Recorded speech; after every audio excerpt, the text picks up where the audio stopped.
hadir dan urapi kami dengan kekuatan Roh Kudus-Mu, supaya hati kami tenang, pikiran kami tentram, dan kami dapat menikmati setiap pewartaan sabda Tuhan pada saat ini di tempat ini. Urapi hamba-Mu yang akan menyampaikan kebenaran sabda-Mu.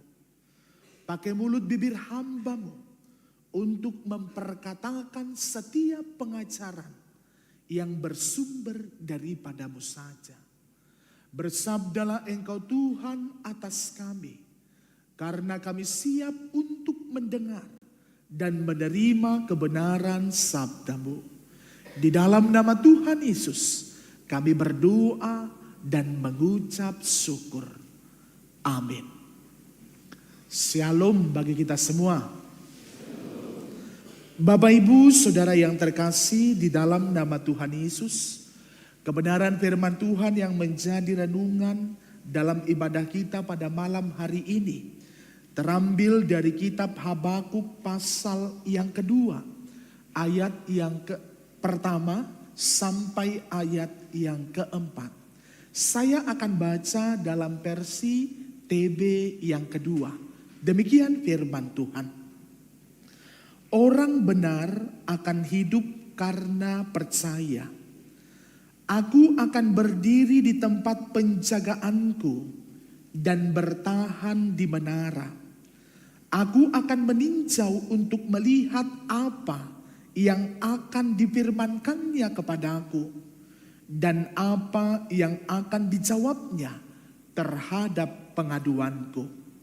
Tuhan menjawab aku, katanya, tulislah penglihatan ini dan ukirlah itu pada loh-loh batu, supaya orang sambil lalu dapat membacanya. Sebab penglihatan itu masih menanti saatnya, tetapi dengan segera menuju kesudahannya, dan bukan tiupan. Meskipun lambat, nantikanlah itu. Sebab hal itu pasti akan datang dan tidak akan tertunda. Sesungguhnya orang yang membusungkan dada tidak lurus hatinya, tetapi orang benar akan hidup oleh percayanya. Saya ulang ayat yang keempat. Sesungguhnya orang yang membusungkan dada tidak lurus hatinya, tetapi orang benar akan hidup oleh percayanya. Demikian firman Tuhan. Bapak Ibu Saudara yang terkasih di dalam nama Tuhan Yesus Kristus, dikala tema kita hari ini berbicara tentang orang benar akan hidup oleh percayanya. Berbicara tentang iman, berbicara tentang keyakinan, berbicara tentang kepercayaan dari setiap apa yang harus kita bangun di dalam kehidupan kita, tidak akan pernah terlepas dari setiap warna, dari setiap proses, dari setiap berbagai macam peristiwa yang kita lewati di dalam kehidupan kita. Dikala kehidupan kita nyaman, dikala kehidupan kita stabil, gampang kita membangun sebuah kepercayaan, gampang kita membangun sebuah keimanan, gampang bagi kita untuk tetap berkata, sandaranku, kekuatanku, pengharapanku adalah Tuhan. Tetapi dikala kita diperhadapkan pada sebuah kesukaran, bahkan diperhadapkan pada sebuah peristiwa-peristiwa yang seolah-olah Allah sedang diam, yang seolah-olah Allah membiarkan peristiwa itu terjadi, seolah-olah dia jauh, seolah-olah dia tidak turut campur tangan. Itu yang dialami oleh Habakuk ketika berada pada pemerintahan Yoyakim. Israel dijajah oleh bangsa Kasdim. Israel ditawan sebagian orang dan dijadikan budak ke tanah Babel. Memang Israel pada saat itu berada pada sebuah kekacauan. Firman Allah, Taurat Allah bukan lagi menjadi sebagai sumber kehidupan. Mereka melakukan berbagai macam ketidakbaikan. Pemerintah mereka menjauh dari kebaikan yang bersumber dari daripada Allah. Tetapi ketika orang Kasdim menjajah, ketika orang Kasdim berupaya untuk menindas orang-orang Israel, datang memporak-porandakan Yerusalem, datang memporak-porandakan bait Allah. Saat itu Habakuk merasa terluka. Kenapa Tuhan biarkan peristiwa ini terjadi? Kenapa Tuhan biarkan bangsanya, umat pilihannya mengalami sebuah penistaan dari orang-orang yang bukan umatnya Allah? Memang kami sadar umat Allah ini sedang berdosa. Umat Allah ini sedang kacau di dalam berbagai kehidupannya. Taurat bukan lagi menjadi pengendali di dalam setiap peristiwa kehidupannya. Namun kenapa harus tangan orang jahat yang Tuhan izinkan memberikan sebuah persoalan yang baru? Bapak Ibu Saudara yang terkasih di dalam nama Yesus, sama seperti yang kita alami dalam hidup kita. Kadang-kadang dikala kita di dalam peristiwa yang menyakitkan, kita juga kadang merasakan di mana Allah saat kita mengalami peristiwa itu. Kenapa Tuhan terdiam? Kenapa Tuhan tidak berikan sebuah pertolongan? Kenapa Tuhan tidak langsung turut campur tangan? Kenapa Tuhan tidak langsung terlibat? Mengapa Tuhan biarkan umatnya dibuli? Kenapa Tuhan biarkan orang baik itu harus ditindas? Kenapa Tuhan biarkan orang yang benar, orang yang berintegritas itu dipecat? Kenapa Tuhan biarkan orang yang menyuarakan kebenaran, orang yang berkata jujur itu karirnya di-cut? Kadang kita teriak, di mana Tuhan? Kenapa orang-orang yang mulutnya penuh dengan kebohongan, orang-orang yang suka dengan cari muka, orang-orang yang melakukan berbagai banyak dosa, lalu mereka dipromosikan untuk besar, lalu mereka dipromosikan untuk sampai pada puncak kejayaan, lalu mereka mendapatkan posisi, lalu mereka mendapatkan kenikmatan, lalu mereka mendapatkan fasilitas-fasilitas. Di mana Allah? Kenapa orang yang benar itu harus dibuat menderita? Kenapa orang yang bercokol dalam kejahatan itu seolah-olah tidak ada upah untuk membuat mereka sadar bahwa apa yang mereka lakukan adalah sebuah kejahatan? Bapak Ibu Saudara yang terkasih di dalam nama Tuhan Yesus Kristus, maka pada saat itu Habakuk terus menanti jawaban dari Allah. Kenapa Tuhan? Kenapa harus orang Kasdim yang harus menindas bangsa ini? Kenapa orang-orang yang tak bertuhan itu harus menganiaya bangsa ini? Di mana Tuhan pada saat itu? Ketika kita bicara di mana Tuhan, maka ketika itu kerapuhan iman sedang kita alami dalam kehidupan kita. Ketika kita bicara, kenapa Tuhan tidak ambil tindakan? Maka pada saat itu kita hendak mendikte Allah seturut dengan emosi, seturut dengan perasaan manusia yang kita miliki. Perlu kita pahami bahwa Allah itu punya rahasia yang besar. Bahwa dia bertindak, bahwa dia melakukan berbagai banyak hal. Diizinkannya berbagai peristiwa terjadi di dalam kehidupan kita. Rancangannya adalah untuk menuntun. Rancangannya adalah untuk mempertemukan umat Allah. Mengalami perjumpaan yang manis dengannya. Hingga dalam setiap peristiwa-peristiwa itu membuat mereka akan sebuah kesadaran bahwa hidup ini sementara. Dan Allah adalah sumber keselamatan dan sumber keabadian. Bapak Ibu Saudara yang terkasih dalam nama Yesus, maka dikatakan orang yang baik hatinya akan menaruh percayanya kepada Allah. Orang-orang yang percaya kepada Allah dia akan tetap kokoh. Orang-orang yang percaya kepada Allah tidak akan pernah diganggu oleh situasi. Tidak akan pernah dirusak oleh kondisi. Apapun yang sedang dialami, apapun yang sedang dirasakan di dalam kehidupannya. Maka iman dan percayanya tidak akan pernah mengalami kemunduran. Jangan sampai imanmu dipengaruhi oleh situasi dan kondisimu. Dikala engkau mengukur kebaikan Tuhan pada indikator-indikator jasmani dan duniawi, maka engkau salah di dalam memahami Allah. Dikala engkau memahami Allah hanya memberikan kebaikan-kebaikan, materi-materi dalam kehidupanmu, lalu kau mengukur orang baik itu akan mendapatkan kenyamanan di dunia ini, engkau salah. Bapak Ibu Saudara yang terkasih di dalam nama Tuhan Yesus Kristus, maka orang percaya akan terus menaruh pengharapan kepada Allah. Walaupun dia dicercal, walaupun dia mengalami berbagai macam bulian, dia ditekan, bahkan dia diupayakan untuk disingkirkan dari setiap kebenaran, dari setiap kejujuran yang terus disuarakannya. Dia tidak takut. Dia tidak takut, tidak dapat posisi. Kenapa? Karena dia jatuh cinta kepada Allah. Yang ditakutkannya adalah Tuhan meninggalkan dia. Maka dia tidak akan pernah takut. Ketika orang berkata kau akan miskin, dia tidak takut.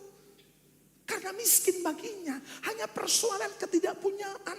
Tapi kaya baginya adalah rasa syukur yang mampu dibangun di dalam kehidupannya. Dia tidak akan pernah takut oleh berbagai ancaman-ancaman dunia. Dia akan tidak pernah takut oleh berbagai hukuman yang akan diperhadapkan oleh dunia atasnya. Atas sebuah integritas, atas sebuah keyakinan yang dibangun di dalam kehidupannya. Atas sebuah kejujuran yang dibangunnya. Dia tidak takut. Karena dia tahu Tuhan tidak akan pernah biarkan dia sendiri. Dan Tuhan tidak akan pernah biarkan orang fasik beria-ria menikmati kezalimannya di dalam kehidupannya. Yang dibutuhkannya adalah timingnya Allah. Yang dibutuhkannya adalah kesabaran. Menunggu waktunya Tuhan. Menunggu karya Allah yang akan turun campur tangan di dalam hidupnya. Maka dia butuh kekuatan dan kekokohan untuk tetap percaya kepada Allah yang menjadi sumber kekuatan. Maka ketika Habakuk meminta jawaban itu, Tuhan katakan kepada Habakuk, engkau tulis apa yang hendak engkau lihat. Engkau tulis apa yang hendak kuperkatakan kepadamu. Pada intinya ayat yang keempat ini, sesungguhnya orang yang membusungkan dada tidak lurus hatinya, tetapi orang benar akan hidup oleh percayanya. Engkau berpikir orang-orang yang menikmati, orang-orang yang seolah-olah menikmati kezoliman, kesuksesan dan lain sebagainya, kontemporeri. Ada waktunya dia akan celaka dengan apa yang dilakukannya. Maka tak perlu sedih. Begitu engkau melihat orang, enak kali lah penjahat ini. Kok gak ditangkap-tangkap lah si kawan ini. Enak kali lah si brengsek ini. Banyak kali lah perempuan dipermainkan ini. Taunya aku berapa pacarnya ini Tuhan. Kenapa lah gak kena batunya ini. Enak kali lah si kawanku ini. Tiap hari mencontek. IP-nya tinggi aduh Tuhan. Awak pontang-panting kerja keras. Berupaya berdoa bekerja pas-pasan terus. Enak kali lah si kawan ini. Pintar bersilat lidah. Mencari muka terus menerus. Di depan mulutnya begitu manis. Lalu dia dipuji dan dipuja. Aku yang berkata jujur. Kena makian dan kena marah tiap hari. Tuhan, di mana engkau? Kau usah persoalkan itu. Nikmati. Ketika engkau mau berkata jujur, nikmati kejujuranmu. Ketika engkau mau berkata benar, nikmati kebenaranmu. Ketika engkau mau memperkatakan sesuatu yang tepat, nikmati itu semua. Ketika ada orang-orang jahat beria-ria dalam kejahatannya, menikmati dan segala sesuatu tertawa, terbahak-bahak, gak usah kau jadikan itu menjadi pusat perhatianmu. Geger otak kau nanti. Fokus pada apa tujuan dari kehidupanmu. Fokus pada hidup dan percayamu kepada Allah yang menjadi sumber kekuatanmu. Kalau saya sibuk melirik-lirik orang, melihat, udah punya ini si kawan itu, dari mananya itu. Kita contek. Enak kali itu, sama-sama pekerja, sama-sama pegawainya kita. Dia sudah bisa punya ini, dari mananya itu. Kita kan contek, biarlah. Dia dapat itu ya biar. Kita kan suka kali memandang jatah orang daripada jatah kita. Begitu pesan makanan, sama-sama nasi gorengnya dipesan. Tapi entah kenapa lah hepot kali. Kau kayak mana nasi gorengmu, kayak mana? Samanya tipenya, samanya bentuknya, samanya kokinya. Tapi entah kenapa, saya dibolangi terus. Lebih banyak punyamu, lebih banyak punyamu. Tukarlah katanya.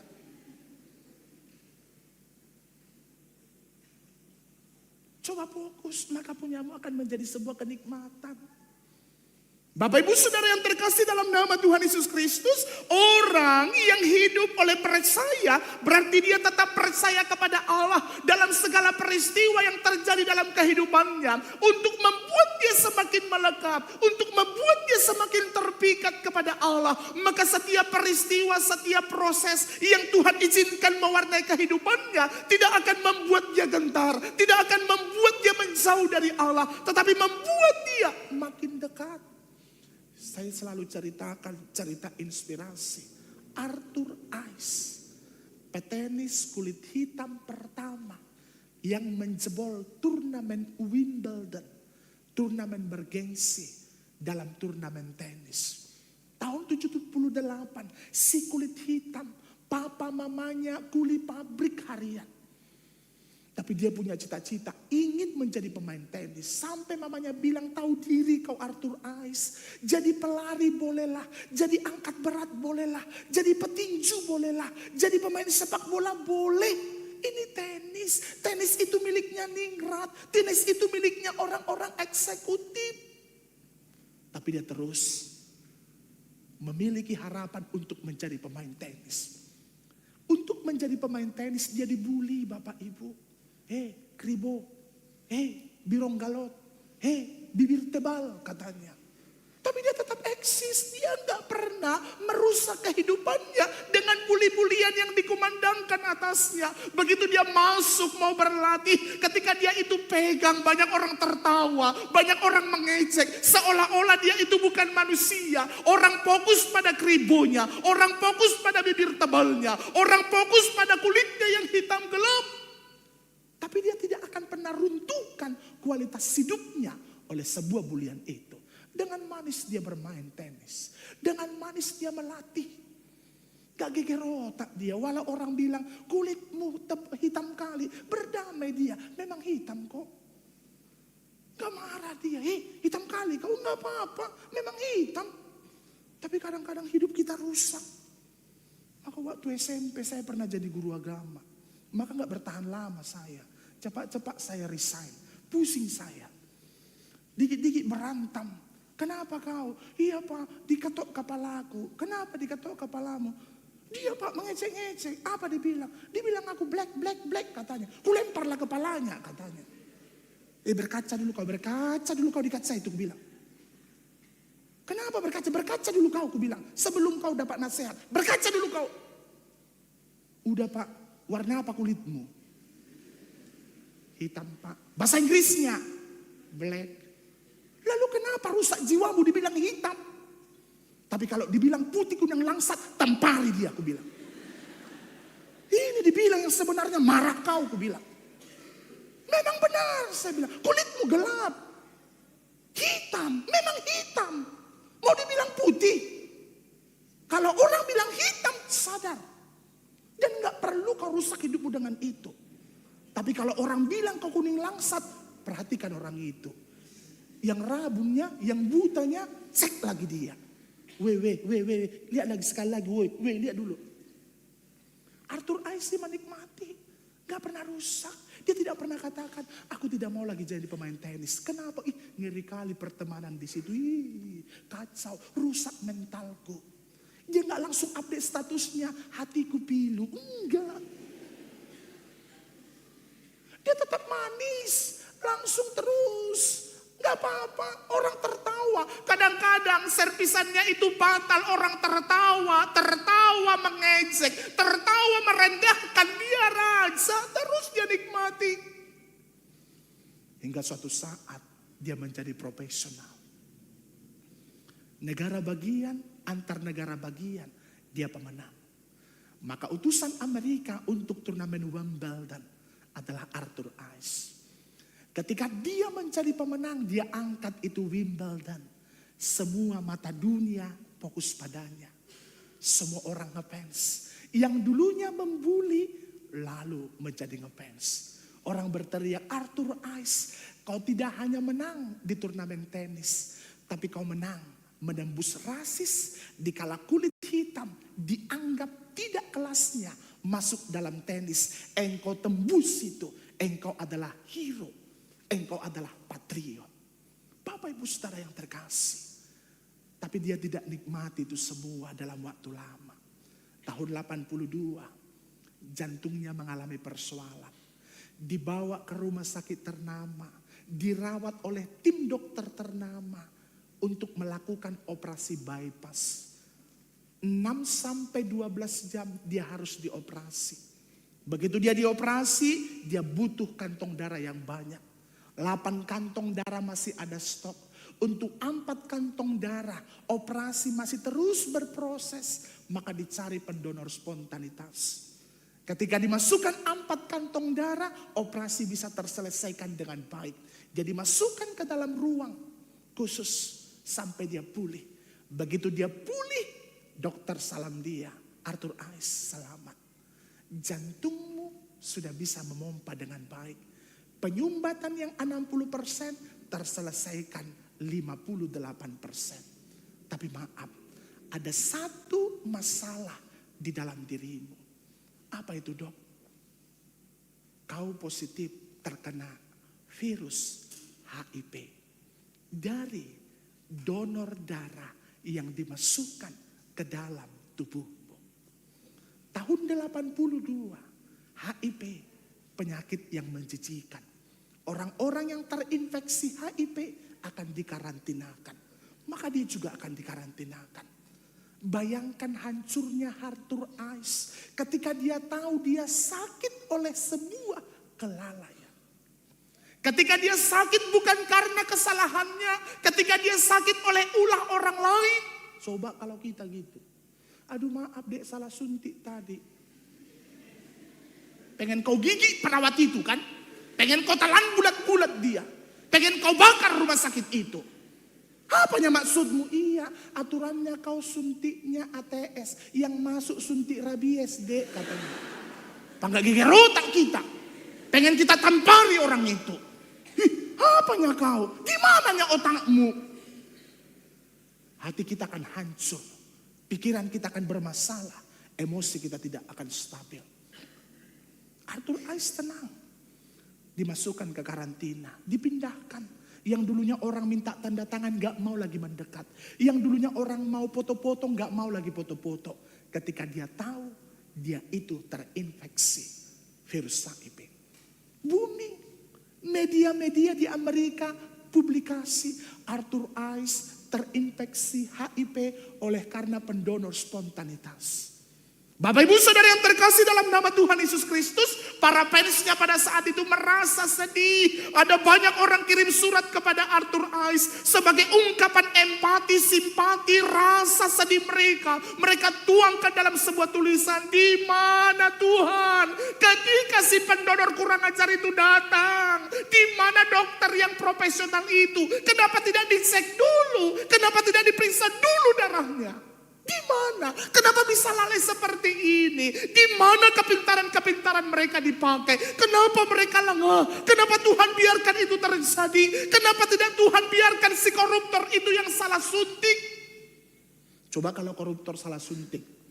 Aturan suntik vitamin C jadi suntik mati. Apa gak senang kita? Untunglah salah. Kalau boleh sering-seringlah itu salah orang itu. Biar bermatian koruptor itu katanya.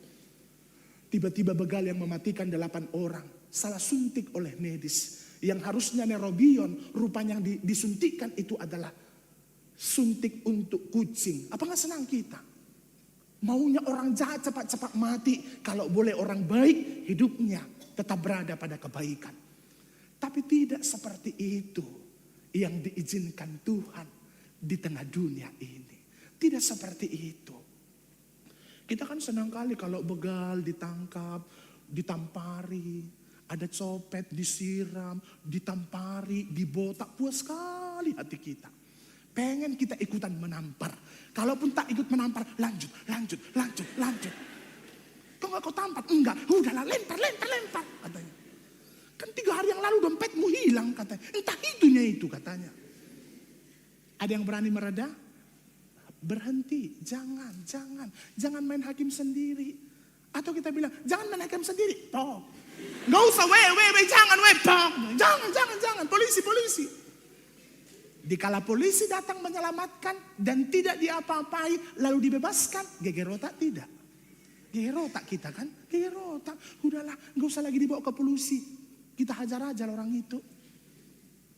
Bapak Ibu Saudara yang terkasih, Arthur Ais tenang. Ada puluhan ribu surat yang masuk. Dan semua pertanyaan kenapa? Kami meyakini bukan kau orang paling jahat di dunia ini. Kenapa Tuhan izinkan kau yang kena? Kami percaya bukan kau pendosa paling banyak. Lalu kenapa harus kau yang kena?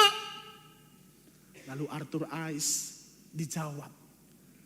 Disampaikan pada wartawan jawabannya supaya dipublikasikan di media internasional. Dia katakan, Bapak Ibu Saudaraku yang terkasih, yang sudah kirim surat kepadaku karena simpati, karena sayang, dan karena empati, aku berterima kasih. Saya yakin di dunia ini, dari ratusan juta manusia, ada 10 juta yang ingin menjadi pemain tenis. Tapi di antara 10 juta itu, hanya 1 juta yang pernah bermain tenis. Di antara 1 juta itu, hanya 100.000 orang yang disebut sebagai petenis. Petenis lokal, petenis nasional, maupun petenis internasional.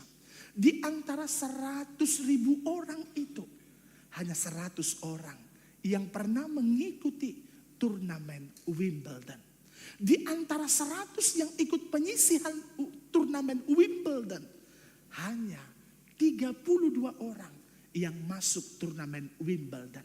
Dari 32 orang ini, hanya 4 yang masuk semifinal, 2 yang masuk grand final, dan 1 pemenangnya.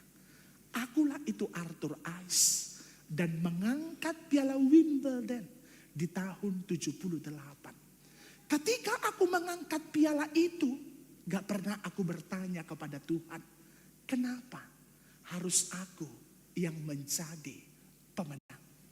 Kenapa bukan mereka Tuhan? Kenapa harus aku yang juara 1? Kenapa harus aku yang mengangkat piala ini? Kenapa harus aku yang dapat poin yang banyak? Tidak. Kalau dulu hidupku diberkati oleh Tuhan, aku tidak pernah bertanya kepada Allah. Maka apa aku menanyakan nestapaku, lukaku, sakitku kepada Tuhan? Aku belajar berdamai dengan apa yang terjadi dalam hidupku. Dulu ketika banyak orang berseru, Arthur Ais selamat, aku memperdamaikan hatiku dengan semua itu. Maka aku menikmati kemenangan, kejayaan itu. Lalu ketika Tuhan izinkan aku mendapatkan penyakit ini, aku belajar juga untuk memperdamaikan hatiku. Karena aku percaya ini bukan sesuatu kebetulan. Tidak kebetulan si pendonor itu datang. Tidak kebetulan orang itu hadir dalam kehidupanku. Mungkin dia hendak memberikan babak baru dalam kehidupanku. Melalui sebuah nestapa yang harus singgah di dalam proses hidupku. Bapak Ibu Saudara, selidik punya selidik, silakan searching nanti. Ternyata ketenaran Arthur Ais lebih booming ketika terkena virus HIV. Karena dia menjadi olahragawan pertama yang berbicara dan membangun yayasan-yayasan sosial untuk mencoba mengangkat orang-orang yang terinfeksi virus HIV, yang selama ini dimarginalkan, didiskriminasikan, seolah-olah dianggap sebuah aib. Bapak Ibu Saudara, tidak ada yang salah atas setiap proses, atas setiap luka, atas setiap apapun yang engkau alami dalam hidupmu. Tapi iman kita, percaya kita yang kadang kurang kuat. Keimanan kita yang kurang teguh, keimanan kita yang kurang kokoh. Yang salah bukan persoalan desain hidupmu, yang salah bukan persoalan peristiwa yang pernah mewarnai hidupmu, bukan kegagalanmu, bukan karena engkau dipecat, bukan karena ada orang membulimu, bukan karena ada orang mengejekmu, bukan karena ada orang tidak menerimamu. Oleh karena kebenaran dan kejujuranmu, imanmu yang kurang kuat. Maka sebagaimana tema hari ini, hiduplah oleh percaya kepada Tuhan. Dikala engkau mampu membangun hidupmu dengan selalu percaya. Percaya artinya memiliki kemampuan totalitas untuk meyakini sepenuhnya akan kuasa Allah di dalam kehidupannya. Maka orang-orang benar dia akan mengandalkan imannya. Orang-orang benar dia akan tetap berpegang teguh kepada iman dan pengharapannya. Meskipun dunia ini berupaya memporak-porandakannya. Meskipun dunia ini berupaya untuk menyingkirkannya. Meskipun dunia ini berupaya menghentikan jalannya. Dia akan terus tetap konsisten pada iman pengharapannya. Pada iman percayanya. Karena dia tidak sekedar memikirkan hidupnya sekarang, tetapi pada masa yang akan datang. Hidup kita bukan sekarang saja, tapi nanti kekekalan. Maka Bapak Ibu yang dibully gak perlu sedih. Tersenyumlah. Dan tetaplah tunjukkan kualitasmu. Meskipun orang itu memandangmu sebelah mata. Gak usah geger otak dengan peristiwa-peristiwa yang aneh-aneh di sekitarmu. Enak kali lah penjahat itu, enak kali lah itu, nggak usah. Dan jangan sampai terkontaminasi. Kadang-kadang kita mau jadi gagal jadi orang baik. Udahlah mencontek laku. Satu kelas menconteknya semua, udahlah cari muka laku. Satu kantor kehilangan muka semua, mencari-cari. Udah aku ikutan lah. Udahlah berbohong laku. Satu kantor ini berbohong semua. Udah punya mobil semua. Saya lalap bawa naik kereta butut. Udahlah itu. Udah siap lah aku miskin, gak mau lagi aku miskin. Hilang kredibilitasmu sebagai orang percaya. Hilang pembedamu dengan mereka. Nikmati. Hidup itu kan dinikmat, bukan di kepemilikan. Ada orang naik mobil, tetap juga itu sesak napas di mobil itu, gak tenang.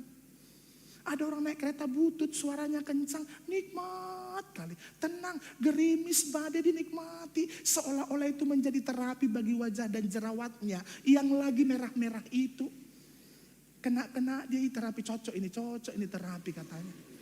Dinikmati. Ada orang, kalau semalam saya khotbah, ada orang pakai baju cantik, gak pede loh. Udah cantik kali bajunya. Di tukang jahit 10 bulan itu menganggur. 10 bulan di tukang jahit. Dari mulai Februari baru selesai Desember tanggal 1. Payek-payeknya kebaya dikasih beratnya 1 kilo. Pulang dari tukang jahit 2,5 kilo, bayangkan. Entah apa-apa aja dilengketi di situ, gak tahu lagi kita. Tapi udah cantik kali, gak pede. Udah kau lah, gak mau aku. Kenapa? Lain kali bajuku katanya. Cantiknya, gak mau aku katanya. Ada orang bajunya monja, 10.000 ampat, kasih bonus teh botol 1. 10.000, kasih teh botol 1. Dipakai merasa cantik, dia mondar-mandir terus. Kayak cantik kali dia, perasaannya. Dilihat orang itu, kayak monja itu kulihat. Gak peduli dia. Dibilang orang, monja bajumu kan? Iya betul loh. 10 ampat ini kemarin, 10 ampat. Gak rusak dirinya, gak rusak. Gak langsung ngedrop dia. Tuhan dikasih tahu si kawan, ribet kali ujungnya ini. Gak pernah kau beli monja, ribet kali. Kau sadar kau kan? Enggak, biasa aja. Monja sama. Berarti kau suka monja kan? Iya, aku lihat kemarin itu gagal sama aku itu. Iya. Itu. Ini kita langsung putus asa. Update status. Mentalku lagi rusak. Iya. Iya. Tapi gereja tiap minggu pula itu tiap minggu gereja. Bawa Alkitab, mau kemana kamu gereja katanya. Statusnya mentalku rusak. Butuh healing, hari Senin butuh healing. Hari Selasa lagi drop. Hari Rabu butuh infus booster. Hari Kamis sekarat dalam penderitaan. Hari Jumat hampa. Hari Sabtu sepi, baru dibuat warna gelap. Hari Minggu luar biasa, harinya Tuhan. Iya.